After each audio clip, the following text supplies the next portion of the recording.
हर physical quantity के साथ में क्या कनेक्टेड होती है? एक यूनिट कनेक्टेड होती है। और फिजिकल क्वांटिटी वो होती है जिससे हम लोग फिजिक्स को डिफाइन करते हैं। कोई नया सिस्टम ऑफ यूनिट भी दे रखा हो कि 1 kg इज 10 ग्राम या 1 kg is 10 kg in the new system of units, तो वो नया सिस्टम ऑफ यूनिट यहाँ पे यूज करना है।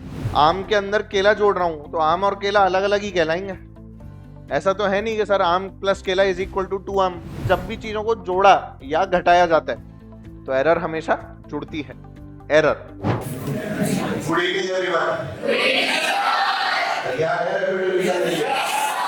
चलो भाई, तो आपकी एनर्जी देखते हुए शुरुआत करते हैं यूनिट्स एंड मेजरमेंट्स के साथ में। पहला लेक्चर हमारा, ठीक है। और इस पहले लेक्चर के अंदर बहुत सारी चीजें जानने से पहले सबसे पहले मैं आप लोगों को बता दूं इस चैप्टर का जो फ्लो है वो है जिसमें सबसे पहले हम लोग जानते हैं यूनिट्स के बारे में। यूनिट्स के बाद में हम लोग जानेंगे किसके बारे में? डायमेंशंस के बारे में। SI units, CGS units, FPS units, MKS units, ये सब सुना है तुम लोगों ने? ये सारी बातें जानते हुए आगे मूव करेंगे तो एरर्स वगैरह के अंदर चले रहेंगे जिसमें इंस्ट्रूमेंट्स वगैरह आता है, ठीक है। तो शुरुआत से आप लोगों का रिवीजन जो है वो चालू हो गया। ऐसे अपन सारी 12th का भी रिवीजन इस तरह से कर लेंगे, है ना। एक सीरीज और अपनी प्लान है जिसमें अपन लोग एनसीईआरटी भी रिवाइज करेंगे अलग से, ठीक है। पूरी एनसीईआरटी पढ़ के देखेंगे। तो अभी सबसे पहले यूनिट्स एंड मेजरमेंट्स की कहानी जो है उसको शुरू कर रहे हैं, ठीक है। तो यूनिट की जरूरत क्यों पड़ी? बाजार में जाके ऐसे बोलते हो क्या कि 5 केले दे दो? और क्या बोल तो सकते हो, पर वो 5 केले को भी देखा होगा तुम लोगों ने, वो तोलते हैं और कई जगह केले दर्जन में मिलते हैं, है ना। 1 दर्जन केले दे दो। पर यही मान लो चीनी लेने गए हो तो क्या 5 चीनी दे दो, 5 कपड़ा दे दो, 5 दूध दे दो? 5 कपड़ा थोड़ी होता है, 5 मीटर लेना है, 5 लीटर लेना है, तो कुछ तो डिफाइन करना पड़ेगा। उसी वो जो अपन लोग डिफाइन करते हैं ना, उसी वाले पार्ट को समझने के लिए हमें यूनिट्स की जरूरत पड़ती है, ठीक है। तो हर फिजिकल क्वांटिटी के साथ में क्या कनेक्टेड होती है? एक यूनिट कनेक्टेड होती है। और फिजिकल क्वांटिटी वो होती है जिससे हम लोग फिजिक्स को डिफाइन करते हैं। तो सबसे पहले इस चैप्टर के अंदर किसको डिफाइन किया गया बेटा? एक फिजिकल क्वांटिटी को, जिससे किसको डिफाइन करते हैं हम लोग? अलग अलग ऑब्जेक्ट्स को, अलग अलग चीजों को, कि आखिर उनका मेजरमेंट किसके थ्रू होगा? मीटर में होगा कि लीटर में होगा कि सेंटीमीटर में होगा कि किलोमीटर में होगा, ठीक है। और फिजिकल क्वांटिटीज हमने बोला कि 3 तरह की, याद करिए आप लोगों ने पढ़ा था। फंडामेंटल, याद है? डिराइव्ड और सप्लीमेंट्री, है ना। देखो मुझे पता है ये रिवीजन है और तुम में बहुत सारा ज्ञान जो है वो पहले से ही दिया गया है, तो इसलिए स्टाइल मत मार रहा मेरे सामने, ठीक है। रिवीजन मतलब रिवीजन होता है, तो इसीलिए स्टाइल मारने की कोशिश। मास्टर के सामने क्या स्टाइल मारोगे अभी, है ना। और मैं जानता हूं कि अभी शॉर्ट में है, इसी वाले चैप्टर को 6 क्लास भी पढ़ा है हम लोगों ने, तो इसलिए बोल रहा हूँ चुपचाप से देख लेना, है ना, ठीक है। तो फंडामेंटल, डिराइव्ड और सप्लीमेंट्री। कौन सा बच्चा ऐसा है जो सारी फंडामेंटल क्वांटिटीज एक बार में बिना अटके बता देगा? कॉपी में नहीं देखना है, बस एक बार में बता देना है, तू रहने दे। हाँ, सातों फंडामेंटल क्वांटिटीज, जल्दी से हाथ उठाओ। अरे हाथ उठाओ, 7 फंडामेंटल क्वांटिटीज। पन्ने पलटने लगे बेशरम लोग। हाँ जल्दी से, 7 फंडामेंटल क्वांटिटी। रुक जाओ सर, ये तो 3 ही हुई। अरे ऐसे नहीं बतानी है, हाथ उठाओ और बोल के दिखाओ। कौन बोल सकता है?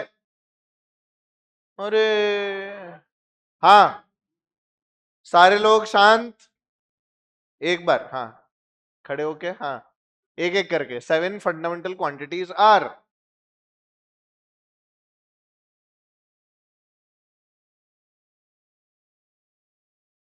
मास of substance, amount of substance.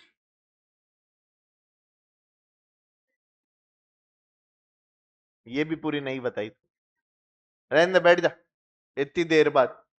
और कोई जो एक फ्लो में सारा सही बता दे, हाँ बोल।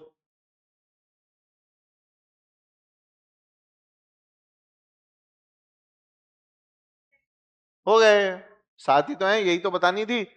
तो जो आपकी 7 एफपीक्यू जिसे हम लोग बोलते हैं, कौन कौन सी हो गई जल्दी से बता दो? मास, लेंथ, टाइम। मेरे को लिखना भी है बेटा, है ना। हाँ बोले जा रहे हैं जल्दी जल्दी। Electric current amount of substance luminous intensity, है ना, यही है। इसमें कोई ऐसी क्वांटिटी जो एकदम कभी भी काम नहीं आई पूरे जीवन में? बाकी सब तो अपन पढ़ते ही है, एक ही ऐसी क्वांटिटी है जो हमारे काम की। तो ये सातों क्वांटिटी आपके सामने है। फिर डिराइव्ड में तो दुनिया भर की जितनी भी है, फोर्स, एक्सेलरेशन, स्पीड और दुनिया भर की जो भी तुम लोगों ने पढ़ी थी, है ना, एनर्जी एनर्जी सब कुछ किस में चली गई बेटा? डिराइव्ड में। और सप्लीमेंट्री दो, सॉलिड एंगल और प्लेन एंगल, याद आ रहा है? ये सप्लीमेंट्री वाला पार्ट हो गया, ठीक है। सिंपल सिंपल प्लेन एंगल वही होता था, theta equals to arc upon radius, याद है ना सबको? तो प्लेन एंगल हम लोग सिंपली पढ़ते थे theta equals to arc upon radius. इसकी यूनिट क्या होती थी, याद है? हाँ, रेडियन होती थी ना। और क्या रेडियन ही तो होती थी? नो सर, कौन बोल रहा है? प्लेन एंगल की यूनिट क्या होती थी? Radian. Theta equals to arc upon radius. Radian can be converted into degrees, degree can be converted into radian. सब भूल भाल गई, कोई बात नहीं बेटा, ये नहीं याद है मतलब, है ना, बहुत सुंदर, बहुत ही बढ़िया, मतलब ब्यूटीफुल। ब्यूटीफुल नहीं बोला मैंने, FOOL बोला है एंड में। आर्क अपॉन रेडियस है ना, अभी भी सब लोग सोच रहे हैं बोला क्या क्या है और कौन सा होता था? Solid angle. सॉलिड एंगल याद है, सॉफ्टी का कोन वाला, ठीक है। डिफाइन डिफाइन करने की इसको जरूरत नहीं है, ठीक है। इसको अपन लोगों ने थोड़ा सा, मैंने तुम्हें ग्रेविटेशन में बताया था, हल्का फुल्का सा इसका आइडिया अपन इलेक्ट्रोस्टैटिक्स के अंदर भी ले लेते हैं, पर इसका काम नहीं है अपने नीट के एग्जाम में, तो इसका कोई काम नहीं है, ठीक है बेटा। तो इस तरह से दो चीजें यहाँ पढ़ी थी, डिराइव्ड में दुनिया भर की पढ़ी थी, और यहाँ पर कितनी पढ़ी थी? 7। तो ये एक फिजिक्स को डिफाइन करने के लिए जो नेसेसिटी चीजें थी वो तो हमने यहाँ से निकाल ली। ये निकालने के बाद में फिर हम लोगों ने बात की किसकी बेटे? जैसे फंडामेंटल क्वांटिटीज हो गई, डिराइव्ड क्वांटिटीज हो गई, फिर हमने यूनिट्स की बात की। किसकी बात की? यानी जितनी भी क्वांटिटीज है सबको एक यूनिट देनी पड़ेगी। तो मास के पास में क्या था? केजी, लेंथ की थी मीटर, टाइम की थी सेकंड, टेम्परेचर की केल्विन, करंट की, amount of substance luminous intensity. काम आती है कैंडेला? Very good. और यहां से हम लोगों ने एक रिजल्ट निकाला था जिसका हमने कुछ इस तरह से यूज किया था कि N1U1 इज इक्वल टू, और ऐसे बोला था कि n times of u equals to constant होता है और n inversely proportional to u होता है, ऐसे भी बोला था। n और u का ग्राफ भी बनाया था कि अगर इसका ग्राफ बनाएंगे तो कैसा आएगा? रेक्टेंगुलर हाइपरबोला, याद आ रहा है? ये सब बातें भी हुई थी, है ना। अच्छा, इन सब बातों के बीच में n का मतलब होता है न्यूमेरिकल वैल्यू। कौन सी वैल्यू? u होती है बेटा पहली यूनिट, n2 होती है किसी और यूनिट की न्यूमेरिकल वैल्यू, और u2 होती है किसी और यूनिट की बात, ठीक है।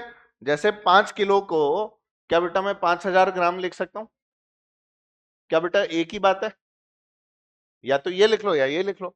इसने बोला कि मैं तो 5000 ग्राम बोलूंगी, और ये बोली तो 5 किलो बोलूंगी, कोई फर्क है क्या? हाँ, यूनिट का फर्क है और इन नंबर्स का फर्क है। तो जितना बड़ा नंबर होता है क्या उतनी छोटी यूनिट, और जितना छोटा नंबर उतनी, तो यहां देखो बेटा, नंबर छोटा यूनिट बड़ी, नंबर बड़ा यूनिट छोटी, यही वाला डिफरेंस है। N1U1 equals to N2U2। और याद करो फिर इसमें हम लोगों ने वैल्यूज को कन्वर्ट किया था। कैसे वैल्यूज को कन्वर्ट किया था? 1 न्यूटन में कितनी डाइन थी, याद है ना? एनर्जी वाली यूनिट को कन्वर्ट किया था। कोई नई यूनिट ऑफ सिस्टम बनाना हो अगर हम लोगों को, है ना, नया सिस्टम ऑफ यूनिट के अंदर 1 किलो मास को 10 किलो ले लिया, इसको इतना ले लिया, याद है? वो वाले कन्वर्जन के सवाल किए थे, ठीक है। तो वो सब इसी के थ्रू, किसके through? N1U1 equals to N2U2। अपन किसी चीज को कन्वर्ट करके देख लेते हैं, बताओ किसको कन्वर्ट करें? न्यूटन वाला करके देख लें, याद आ जाएगा। तो 1 न्यूटन को कन्वर्ट करते हैं किसमें बेटा? डाइन में कन्वर्ट करके देखते हैं। तो जब 1 न्यूटन को हम लोगों ने डाइन में कन्वर्ट किया था, तो हम लोगों ने ये वाली बात की थी कि भाई न्यूटन का मतलब हो गया केजी मीटर पर सेकेंड स्क्वायर। केजी मीटर पर सेकेंड का स्क्वायर मतलब का हो गया, ये हो गया 1 kg। फिर क्या लिखना है? मीटर।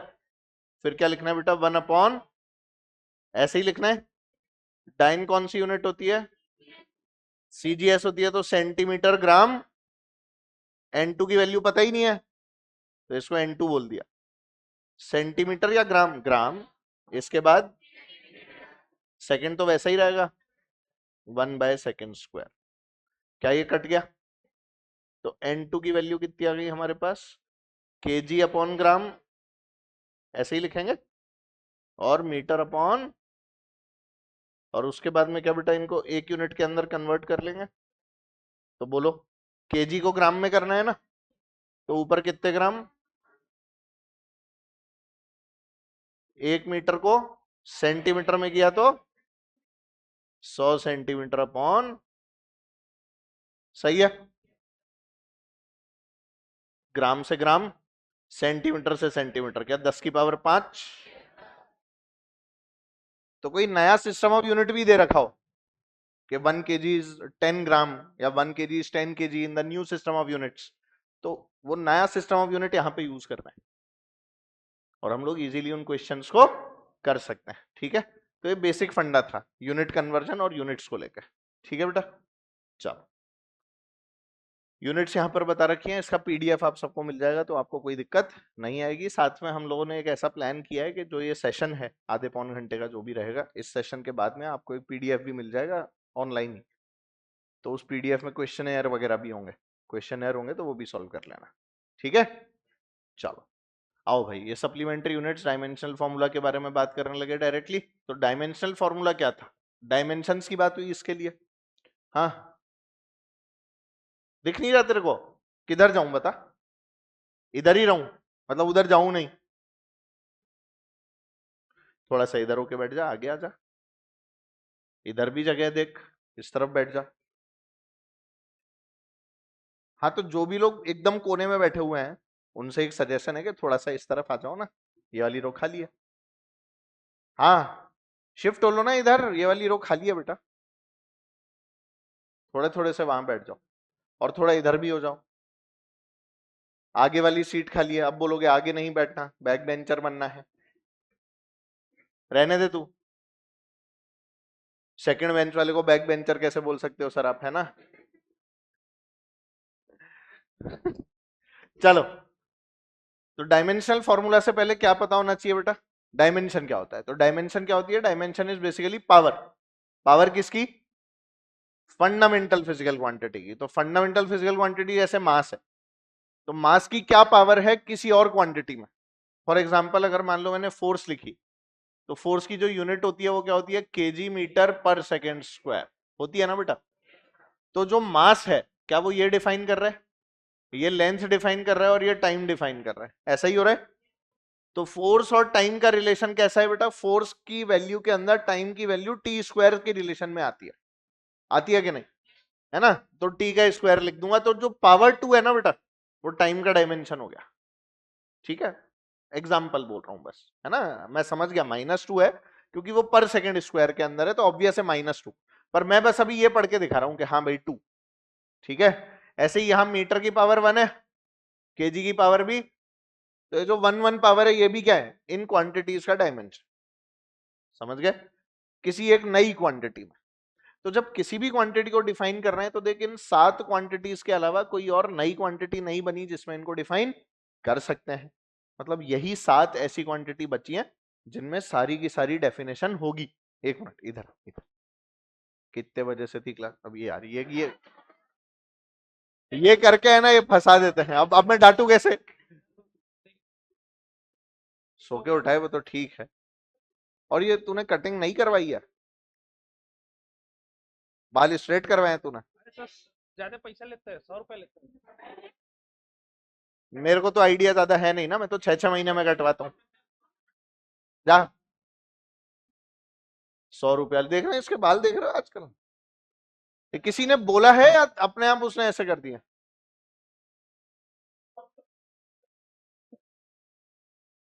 अब अच्छा, ठीक है,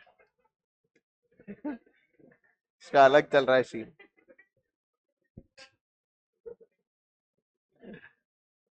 तो अगर मान लो मैं तुमको बोलूं, सुनो, तो डायमेंशनल एनालिसिस जो है ना, इससे हम लोग किसी भी फिजिकल क्वांटिटी के डायमेंशन निकाल सकते हैं उसकी यूनिट को देखकर।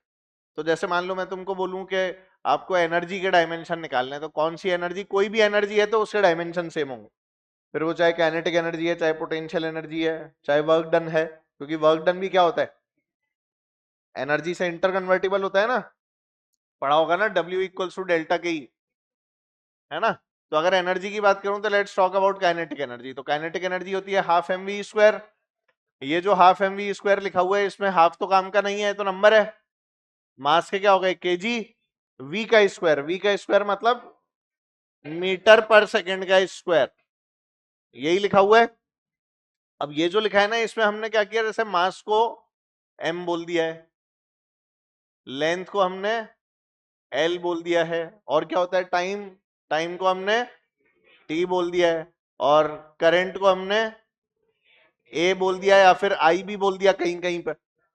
और बोलो कहां होती है, ल्यूमिनस इंटेंसिटी को हमने CD बोल दिया है, टेम्परेचर को हमने K बोल दिया है, और क्या बची, सोच रहे हैं अमाउंट ऑफ, इसको हमने छोटू मोल बोल दिया।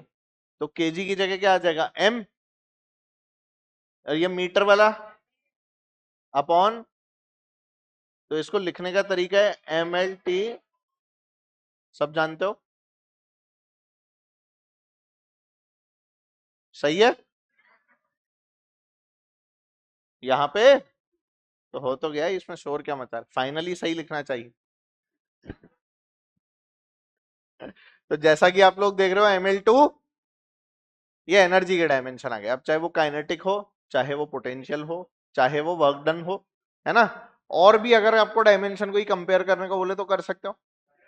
चलो फॉर एग्जांपल अगर मैं तुम्हें बोलूं इम्पल्स, तो इम्पल्स के डायमेंशन बता सकते हो। इम्पल्स का फॉर्मूला तो बताओ सर पहले, इंटीग्रल एफ डी टी, याद है तुम्हें, ये होता था जे, है ना, ये एक वेक्टर क्वांटिटी होती थी, ये भी याद है। अच्छा, एफ डी टी को देख के तुम्हें ये भी याद आ रहा है कि एफ को डीपी बाई डी टी लिखते थे, और ये डीपी बाई डी टी जो होता था इसमें डीपी की वैल्यू भी एफ डी टी आ जाती है, आती है ना बेटा। क्या ये डॉट प्रोडक्ट है, पावड़े हो क्या, वेक्टर है, डॉट प्रोडक्ट कहां से हो जाएगा टू डॉट प्रोडक्ट बता रहे हैं, है ना। डीपी इक्वल्स टू क्या होता है बेटा, एफ डी टी। ये कोई डॉट प्रोडक्ट, सांप लगा हुआ है यहाँ पे डॉट। सर वर्क डन में तो होता था sir integral F dot D S, तो वो वर्क डन था, ये मोमेंटम है, और एक मोमेंटम हमारी क्लास में भी है ना। बट एनीवेज, तो डीपी की वैल्यू क्या हो गई बेटा, इंटीग्रल एफ डी टी। यहां जो अपन लोग ये वैल्यू लिखी हुई देख रहे हैं डॉट प्रोडक्ट नहीं है। अब फोर्स और टाइम का क्या लेना है, मल्टीप्लीकेशन कर रहे हैं। तो अगर ये फोर्स है तो इसकी यूनिट क्या हो गई, केजी मीटर पर सेकेंड स्क्वायर, और ये क्या बेटा टाइम, टाइम की बोलो, खत्म, सही है ना। तो यूनिट क्या बन जाएगी, केजी मीटर पर सेकेंड। अगर ध्यान से देखोगे तो अगर सिर्फ मोमेंटम की भी बात करता तो आंसर क्या बेटा, केजी मीटर पर सेकेंड ही आता। यहां से हमें एक और क्वांटिटी या एक और चर्चा निकली जिसे हम लोग बोलते हैं प्रिंसिपल ऑफ होमोजीनिटी, याद है तुम्हें, कौन सा प्रिंसिपल, प्रिंसिपल ऑफ होमोजीनिटी। तो ये जो प्रिंसिपल ऑफ होमोजीनिटी था, इसने हमें क्या बोला, एक तरह की चीजों में एक तरह की चीजें ही जुड़ती हैं और एक तरह की चीजें ही घटती हैं। अगर मान लो मैं आम के अंदर केला जोड़ रहा हूं तो आम और केला अलग अलग ही कहलाएंगे। ऐसा तो है नहीं कि सर आम प्लस केला इज इक्वल टू 2 आम या 2 केला, ऐसा तो नहीं होगा। आम ने केले को खा लिया या केले ने आम को खा के डबल हो गए, ऐसा तो नहीं हो सकता। तो आखिर होता है तो क्या होता है ये बताओ। हाँ, फोर्स और फोर्स मिलकर 2F बन जाएगी, एक्स और एक्स मिलकर 2x हो जाएगा, एक्स और वाई मिलके, बायोलॉजिकल नहीं बताना है सर एक्स वाई क्रोमोसोम भी होते हैं, वहां वहां अलग है बेटा, वहां का मिलन अलग तरह का होता है, एक्स वाई एक्स एक्स, और कौन सा होता है, एक्स एक्स एक्स वाई, दोनों एक्स वाई, इसके कंसेप्ट गलत है। हाँ, इसके कंसेप्ट गलत है, ये पक्का है, रहने दे तू रहना। चलो, तो प्रिंसिपल ऑफ होमोजेनिटी ने हमें क्या बताया, एक जैसी क्वांटिटी एक जैसी क्वांटिटी में जुड़ती है और एक जैसी से घटती है। तो अगर मेरे पास में ऐसी कोई इक्वेशन लिखी है, अज्यूमिंग के इक्वेशन कुछ इस प्रकार की दी, देखो बेटा ये क्या थ्योरी आ गई, P equals to P naught e की power minus alpha t square, मान लो ये इक्वेशन है, ठीक है। तो इस वाली इक्वेशन के अंदर ई की पावर समथिंग है तो नंबर होगा। तो अगर ये पूरा का पूरा एक नंबर है तो यहां जो ये पी लिखा है क्या ये डायमेंशन बराबर होने चाहिए सेम। तो अगर मैं इसको प्रेशर बोल रहा हूं तो क्या बेटा ये भी पूरा प्रेशर होगा, ये भी इसलिए प्रेशर हो गया क्यों, क्योंकि ये पूरा क्या था एक नंबर था, कांस्टेंट वैल्यू थी, ठीक है। अच्छा ई की पावर समथिंग भी एक नंबर ही होता है, और क्योंकि ये भी एक नंबर होता है तो बेटा इसमें जो ये वाला छोटू पार्ट देख रहे हो ये भी एक नंबर है, और अगर ये पूरा एक नंबर है और तुमसे अगर कोई अल्फा के डायमेंशन पूछे तो क्या alpha times of T square की वैल्यू एक कांस्टेंट वैल्यू है, मतलब अल्फा की वैल्यू क्या हो गई 1/, हाँ बोल लो t-2, बहुत बढ़िया है ना, वो तो देख ही लिया मैंने अभी, आ गया बेटा अल्फा, और पी नॉट बराबर है। तो अगर कोई हमसे डायमेंशनली चीजों को पूछेगा तो हमको इस तरह से आंसर देना है, ठीक है। एक जैसी चीजें एक जैसी चीजों में जुड़ेंगी और एक जैसी से एक सिंपल सा रूल है ना बेटा। तो अगर कोई ऐसे बोल रहा है कि भाई y equals to a sine omega T minus k x, ये तो खूब पढ़ी है तुमने, है ना, ठीक है। तो अब बता साइन ऑफ समथिंग क्या होगा, नंबर कांस्टेंट, ठीक है। तो y और a के डायमेंशन सेम होंगे ना, तो इसीलिए y और a के डायमेंशन हमने सेम कर दिया। a क्या था एम्पलीट्यूड, तो इसीलिए y क्या हो गई लेंथ, समझ गया बेटा। अच्छा अब अंदर जो क्वांटिटी लिखी है क्या साइन ऑफ समथिंग कोई एंगल होगा, अगर ये भी कोई एंगल होगा तो ये जो यहां पर लिखा हुआ है ओमेगा टी और ये के एक्स, तो ये भी एंगल होंगे, और एंगल तो डायमेंशन लेस होता है, आर्क अपॉन रेडियस होता है कि नहीं। तो ये पूरा डायमेंशन लेस, ये पूरा डायमेंशन लेस, मतलब ओमेगा इंटू टी भी क्या होगा कांस्टेंट, और के इंटू एक्स भी क्या होगा, तो जल्दी से बोलो ओमेगा के डायमेंशन t-1, और बेटा यहां से एक्स के डायमेंशन l-1, आ गया समझ। कोई भी इक्वेशन दे दो हम लोग उसको आराम से ब्रेक कर करके इस तरह से पढ़ाई कर सकते हैं, कोई शक इसके अंदर जरा सा भी, ठीक। ये हो गई प्रिंसिपल ऑफ होमोजेनिटी। इसके बाद में जैसे हम लोगों को बोलते हैं कि भाई करेक्टनेस ऑफ अ रिजल्ट हम लोग पता लगा सकते हैं, करेक्टनेस ऑफ अ रिजल्ट मतलब कैसे, v बराबर u प्लस ए टी, है ना, L H S equals to R H S, पर इसमें अगर कांस्टेंट लगे हुए होते हैं तो दिक्कत आती है ना। अभी मैं बोल दूं v equals to u plus A T की जगह u प्लस 680, तो डायमेंशनली तो सही है पर फिजिकली सही, तो डायमेंशनली सही होना और फिजिक्स के अंदर इसका सही होना दो अलग अलग बातें। कई बार इक्वेशन डायमेंशनली सही हो सकती है पर वो फिजिक्स के अंदर सही हो ये बात जरूरी नहीं होती, ठीक है। तो ऐसे हमने लोगों ने कुछ रूल्स पढ़े थे, फिर हमने डिराइव किए थे कुछ कांस्टेंट्स की डायमेंशंस, अगर आपको याद आ रहा हो तो कांस्टेंट की डायमेंशंस क्या होती थी, याद है क्या होती थी बताओ। जैसे मान लो कैपिटल जी, इसके अलावा अपन ने निकाली थी किसकी, प्लैंक्स कांस्टेंट, याद है ये सब। तो जी के डायमेंशन के लिए हमने क्या किया था, F equals to G m1 m2 by R square लिखा था, सबके डायमेंशन लिखे और कैपिटल जी के निकाल लिया है ना। तो फोर्स के लिख लिया mlt-2 into L2 upon m square is equal to g, ऐसे ही आएगा। कुछ कटता है, कौन कटता है, एक m से एक m कटता है, तो आता है देखो m-1 L3t-2। अच्छा पता है कैपिटल जी के डायमेंशन बहुत फेवरेट है नीट वालों, बहुत फेवरेट, पता नहीं क्यों हर एक दो साल के अंदर कैपिटल जी से मजा ले लेते हैं, तो इसे याद भी कर लो तो कोई बुराई नहीं है, m-1 L3t-2। तो कुछ तो चीजें ऐसी हैं जो मतलब अपने को याद भी हो तो चलेगा, ठीक है ना बेटा। तो इन चीजों को आप याद भी रखते हैं तो कोई दिक्कत नहीं है।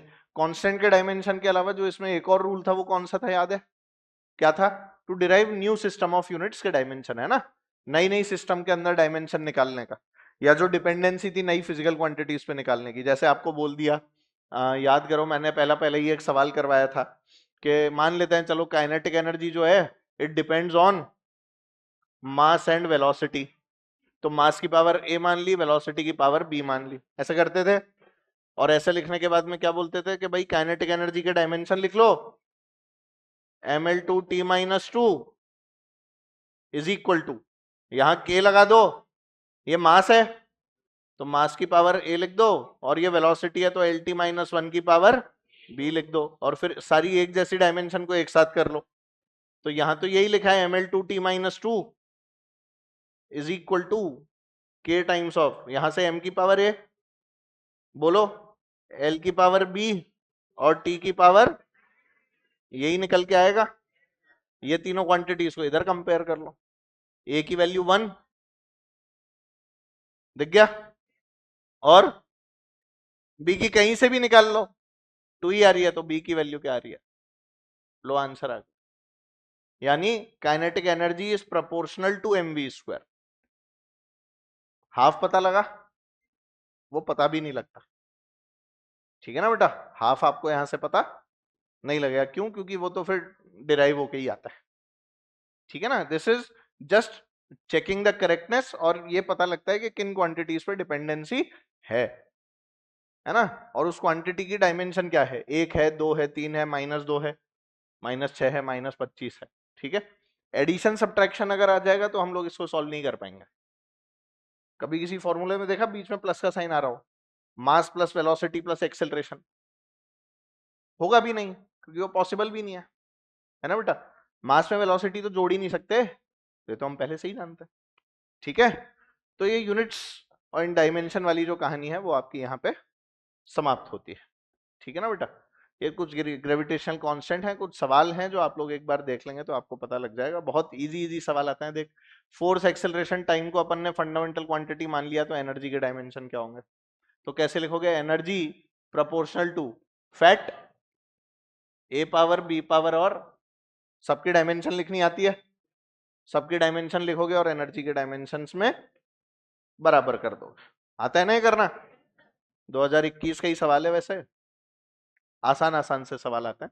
और यूनिट डायमेंशन के सवाल की खास बात यह है कि ऑप्शन चेक करके भी आंसर बता सकते, क्यों, ये बात हालांकि मैंने क्लास में सिखा रखी है, तो आप लोगों को शायद याद, फिर बोल रहा हूं शायद याद हो। अब बेटा ये देखो, सिग्निफिकेंट फिगर्स वगैरह के रूल हैं, तो ये तो रूल है ना, ये आपको बार बार पढ़ने से ही याद होता है, जितनी बार पढ़ोगे, जितनी बार एग्जाम्पल देखोगे, उतनी बार याद हो जाएंगे। तो जो बेसिक रूल्स हैं उसके हिसाब से क्या है बेटा, सभी नॉन जीरो डिजिट्स क्या होते हैं, सिग्निफिकेंट होते हैं, दो नॉन जीरो डिजिट्स के बीच में आने वाले जीरोस भी सिग्निफिकेंट होते हैं, उससे डेसिमल का फर्क नहीं पड़ता। अगर नंबर बिना किसी डेसिमल के है तो टर्मिनल और trailing zeros are not significant, end वाले जीरोस को हम लोग सिग्निफिकेंट, शुरू वालों को भी significant, trailing zeros in the decimal part are significant, insignificant नहीं है, सिग्निफिकेंट। डेसिमल में कैसे सिग्निफिकेंट हो जाता है, क्योंकि इससे ये पता लगता है कि आपने कितनी अच्छे से मेजरमेंट की, कितनी अच्छे से मेजरमेंट, मतलब वही वाली बात जो पहले भी सिखाई गई थी, मैंने बोला 2.0, तो इसमें एक डेसिमल प्लेस तक मैंने मेजरमेंट लिया। अब मान लो आप में से कोई आके बोले नहीं सर 2.00, तो इसका मेजरमेंट ज्यादा एक्यूरेट हो गया ना। अब कोई आके क्या बोल रहा है,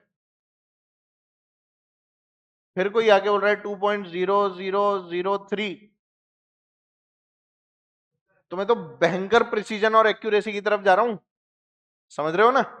और इसी चक्कर में हम लोगों ने क्या बोला कि हमारी जो यहां पर हमारे जो ट्रेलिंग जीरोस हैं डेसिमल पार्ट में, वो कैसे होते हैं, ठीक है। बाकी इसके रूल्स आप लोगों के पास में लिखे हुए हैं, जितना भी रटते रहोगे उतना अच्छा रहेगा, पर ये सिर्फ टेस्ट से पहले वाले दिन ही याद करने के होते हैं। जैसे आप नीट का भी एग्जाम दोगे ना, तो उस दिन सारे रूल्स को एक बार देख लेना, क्योंकि उस दिन भी देखोगे ना तो याद नहीं है रहेंगे। तो बस एग्जाम से पहले वाले दिन सिग्निफिकेंट फिगर्स ही पढ़ना, और कुछ पढ़ना भी मत, ठीक है। ये क्या बता रहे हो सर आप, एग्जाम से एक दिन पहले तो पढ़ के भी क्या कर लोगे।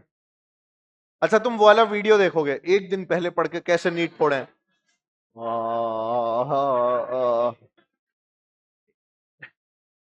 एक दिन पढ़ के 720 में से 720, any zero to the right of a non zero digit is significant. अच्छा देखो, इस पार्ट की खास बात क्या है कि इसमें एग्जाम्पल के साथ है सारी चीजें, जब आप लोग इसका पीडीएफ देखोगे तो आप लोगों की प्रैक्टिस अपने आप हो जाएगी, ठीक है। ध्यान से एक बार देख लेना कैसे कन्वर्जन करना है, ऑर्डर ऑफ मैग्नीट्यूड का मतलब पावर ऑफ 10 में जो कन्वर्ट करना है, ठीक है। तो जैसे मान ले 49 को 4.9 इंटू 10 की पावर 1 लिख सकता हूं। 10 की पावर 1 हमारे किसी काम का, पर इसका ऑर्डर ऑफ मैग्नीट्यूड 1 है। जो पावर होती है ना 10 की, उसको प्यार से क्या बोलते हैं? Order of magnitude. यहां देख 2 है तो ऑर्डर ऑफ मैग्नीट्यूड क्या हो गया? यहां देख कितनी है पावर? -2। बाद में इसने और कन्वर्ट करके क्या कर दिया? तो -1 कर दी पावर। ठीक है, ठीक। इसके अलावा ध्यान रखें, जब भी चीजों को जोड़ा या घटाया जाता है तो एरर हमेशा जुड़ती है। एरर घटाओगे तो भी एरर तो जुड़ेगी। ठीक है, जोड़ने पर आपकी मेन क्वांटिटीज तो ऐड हो जाती है, पर जो एरर वाली क्वांटिटी है वो भी ऐड ही होगी, फिर चाहे घटाओ या जोड़ो, कोई फर्क नहीं पड़ता। मल्टीप्लिकेशन डिवीजन के अंदर आप लोग जानते हैं फ्रैक्शनल एरर का जमाना आ जाता है ना। तो हम लोग ऐसे लिखते थे, जैसे मान ले v equals to I R लिखा हुआ है, तो इसको कैसे लिखेंगे? Del v by v is equal to del I upon I plus del R upon R. याद है इसे फ्रैक्शनल एरर बोलते थे। मल्टीप्लाई बाय 100 कर दो तो एवरीबडी रिमेंबर्स दिस। ठीक। अच्छा, अगर ऐसे लिखा हो 1 by v plus 1 by u equals to 1 by f. हाँ, minus d v by v square minus d u by u square minus d f by s. याद रखें, ये लेंस फॉर्मूला है, मिरर फॉर्मूला है। मिरर फॉर्मूला, लेंस फॉर्मूले में यहां क्या आ जाएगा? ठीक है, ध्यान से। ठीक है बेटा, क्या हो गया? ऐसे क्यों देख रहे हो? पहली बार देख रहे हो? ओए, पहले भी बताया है, याद नहीं रहता बस ये। ठीक है, चलो। कुछ क्वांटिटी, पावर वाली जो क्वांटिटी है उसमें क्या होती थी याद करो। जैसे मान ले रखा हुआ है x इक्वल्स टू a की पावर क्या ले लूंगा, p ले लेता हूं, और b की पावर मान लो q ले ली, तो डेल्टा x बाय x क्या हो जाता था बेटा? p times of delta a by a plus q times of delta b by b। याद आ रहा है? वही चीज है ना। लीस्ट काउंट क्या बोलते थे? जो हम लोग मिनिमम मेजर कर पाए उसको लीस्ट काउंट बोला जाता था किसी भी फिजिकल क्वांटिटी की, है ना। which can be measured accurately with an instrument is called the least count of the measuring instrument। तो जब वर्नियर कैलिपर की बात आई थी तो हमने बोला था एक एमएसडी में से एक वीएसडी घटा दो, और इस तरह से बात की थी कि मान लेते हैं कि हमारे जो 9 मेन स्केल के डिवीजन है वो किससे कोइंसाइड करते थे? 10 वर्नियर स्केल के डिवीजन से। कुछ कुछ याद आ रहा है? तो हम लोग बोलते थे कि अच्छा इसका उल्टा लिखो, 10 VSD is equal to 9 MSD. तो एक वीएसडी की वैल्यू निकाली थी 9 बाय 10 एमएसडी, याद है? और फिर लीस्ट काउंट क्या होता था? एक एमएसडी माइनस एक वीएसडी, और फिर हम बोलते थे 1 माइनस 9 बाय 10। ये सब खूब पढ़ा है, खूब। 1 माइनस 0.9 हो गया ना ये, तो क्या आ गया? निकालते थे ये सब। इस पे बहुत सवाल किया, अगर आपको याद आ रहा हो। ठीक है, तो एमएसडी का मतलब होता था मेन स्केल डिवीजन, ये क्या होता था? Vernier scale division. ये आपकी वर्नियर स्केल है और ये बड़ी वाली आपकी मेन स्केल है ना। इसके फॉर्मूले वगैरह भी बनाए थे अपन ने ए और बी मान के। ठीक है, अरे कुछ याद है? ये देखो वही निकाल रखा है। ठीक है ना। स्क्रू गेज की पिच होती थी, याद है? पिच क्या होती थी? एक पूरा चक्कर घुमाने पे जितना आगे बढ़ता था, रोटेट करने पे लीनियर मोशन, रोटेट करने पे एक पूरा चक्कर घुमाए तो रोटेट करके जो आगे गया, स्क्रू, है ना। ये जो स्क्रू होता है इसको जब हम लोग घुमाते हैं तो ये आगे बढ़ता है, उसी आगे बढ़ने को हम लोगों ने क्या नाम दिया था? पिच, है ना। पिच की वैल्यू कैसे आती थी? पिच की वैल्यू मेन स्केल से देखते थे ना, कि ये जो अपन ने यूं घुमाया उससे आगे बढ़ा। अरे रुक जाना, पिच की वैल्यू बोल रहा हूं, लीस्ट काउंट नहीं बोल रहा। तो हाँ, जो लीनियर स्केल पे मूवमेंट होगा स्क्रू का, उस वैल्यू को पिच बोलेंगे। ठीक है, क्लियर है? ठीक है। अच्छा, अब ये जो सर्कुलर डिवीजन है, सर्कुलर स्केल है, इस पे अपन ने डिवीजन कर रखे हैं। तो बता, अगर मैं ऐसा बोलूं कि 1 मिलीमीटर आगे चला, कितना आगे चला, और सर्कुलर स्केल पे 100 डिवीजन है, तो क्या मैंने 1 मिलीमीटर को 100 पार्ट्स में भाग दिया? तो जो लीस्ट काउंट हुआ वो क्या हो गया? 1 मिलीमीटर डिवाइडेड बाय 100 डिवीजन। ये बहुत बढ़िया वाला स्क्रू गेज हो गया ये, क्योंकि देखो ना एक्यूरेसी कितनी बढ़ गई तुम्हारी, लीस्ट काउंट बहुत छोटा हो गया। तो अगर एक पूरा घुमाने पे 1 सेंटीमीटर चलता तो 1 सेंटीमीटर अपॉन 100 डिवीजन कर देता, या जितने भी मेरे को डिवीजन दिए हुए हैं उतने डिवीजन कर देता। तो इसका ये मतलब है कि जितना आगे जा रहे हो और जितने चक्कर उसके अंदर लगे हुए हैं, डिवीजन हो रखे हैं, उनको आपस में डिवाइड कर दो तो क्या मिल जाएगा? Least count. ठीक है, पिच की डेफिनेशन सबको क्लियर है? ठीक है ना। जीरो एरर याद है, मैंने बताई थी तुम्हें। जीरो एरर में पॉजिटिव जीरो एरर जो होती है वो हमेशा घटाते हैं, नेगेटिव जीरो एरर हमेशा जुड़ती है। तो अगर बताओ मैं ऊपर खड़ा हूं और तुम नीचे रख के स्केल से नाप रहे हो, तो मेरी हाइट ज्यादा आएगी या कम? ज्यादा आएगी, तो इसे घटाओगे। तो जीरो मेरे से नीचे है या मेरे से ऊपर है? जीरो नीचे, मतलब रीडिंग ज्यादा आएगी, घटाना पड़ेगा। रीडिंग जब भी ज्यादा आएगी तो घटाओगे, ज्यादा रीडिंग मतलब पॉजिटिव एरर, और पॉजिटिव एरर हमेशा घटती है। तो जब जीरो पहले रह जाता है तो कैसी एरर आती है? Positive error. और जब जीरो खुद से आगे निकल जाता है, नेगेटिव जीरो एरर। कुछ याद आ रहा है? इन सभी इंस्ट्रूमेंट्स में आपको इसी तरह से एरर को देखना होता है। ठीक है, अब मान ले 5वें रीडिंग के ऊपर तेरे को पता लग रहा है कि भाई जीरो एरर है, तो जीरो एरर को लीस्ट काउंट से मल्टीप्लाई भी करना पड़ता है ना बेटा। और जो फाइनल रिजल्ट होता है हमारे पास, कैसा रिजल्ट? फाइनल रिजल्ट जो होता है उसके अंदर हमेशा क्या आता है बेटा? सबसे पहले मेन स्केल रीडिंग आती है, plus least count into circular scale reading, और plus minus. Although zero error वाला सवाल आप लोगों से पूछने के चांसेस बहुत कम है, आपसे इतना पूछा जाता है। Plus minus zero error generally नहीं पूछता, आपसे यहां तक का पूछता है बस। ठीक है, अब यही जब मैं किसके लिए लिखूंगा? वर्नियर कैलिपर के लिए। तो वर्नियर कैलिपर के लिए क्या आ जाएगा? मेन स्केल डिवीजन प्लस बोलो least count into vernier scale division का बेस्ट कोइंसाइडिंग। याद है ना? बेस्ट कोइंसाइडिंग जो इसका डिवीजन होता है उससे मल्टीप्लाई कर देता है। तो ये किसके लिए हो गया? वर्नियर कैलिपर के, है ना। इसमें भी आगे क्या लिखा होता है? Plus minus zero error. वो तुमको याद होगा वो बेस्ट कोइंसाइडिंग कैसे देखते थे? बेस्ट कोइंसाइडिंग डिवीजन देखते थे ना, सबसे बढ़िया कौन सा मिल रहा है, जो वर्नियर स्केल का पार्ट कौन सा सबसे बेस्ट किससे मिल रहा है? मेन स्केल से। तीसरा है कि चौथा है कि पांचवा है, उसको लीस्ट काउंट से मल्टीप्लाई कर देते थे। तो वो डायग्राम जूम करके बना हुआ होता है उसके लिए। कैसा डायग्राम बना होता है बेटा? जूम करके बना हुआ होता है, कोई दिक्कत नहीं आती। अब देख, स्क्रू गेज का लीस्ट काउंट दिया हुआ है, 50 डिवीजन दिए हैं, पिच पूछिए, नहीं कर सकते? देख लो तुम, 2020 का सवाल है, और अब पेपर वापस 2020 जैसा ही होने वाला है ना। 20 तो क्या मतलब 19 जैसा। 20 में तो वो कोरोना वाला आ गया था ना। 20 वाला तो वो था जो कोरोना में आया था, सितंबर में एग्जाम हुआ था, मेरे को डेट भी याद है, 13 सितंबर। नहीं, ये वाला नए पैटर्न पे 180 क्वेश्चन नहीं, 200 सवाल वाला। अब जो आएगा तुम्हारा पैटर्न वापस वही कर दिया पुराना, तो 20 मिनट कम भी हो चुके हैं। आधे लोगों को तो ये टेंशन है कि 20 मिनट कम हो गए। सवाल तो मैं वैसे भी 100 ही करता था, 180 तक तो वैसे ही नहीं जाना था, है ना।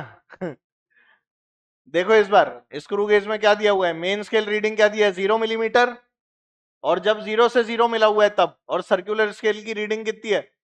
52 डिवीजन। इसका मतलब इसके अंदर जीरो एरर है।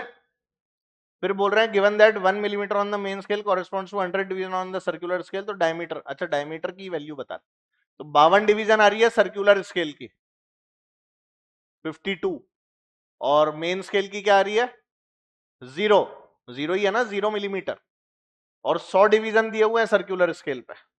कितने दिए हुए हैं? 100 डिवीजन। तो 0 तक भी नहीं पहुंचे, तो आंसर बोलो सीधे देख के, मिलीमीटर में है। जल्दी बताओ आंसर। ए आ रहा है कि डी आ रहा है? ए या डी? सोच लो वापस, ऐसे लीस्ट काउंट से मल्टीप्लाई करना है, और यहां यूनिट देखो क्या है? बी और सी तो किसी का भी नहीं आ रहा।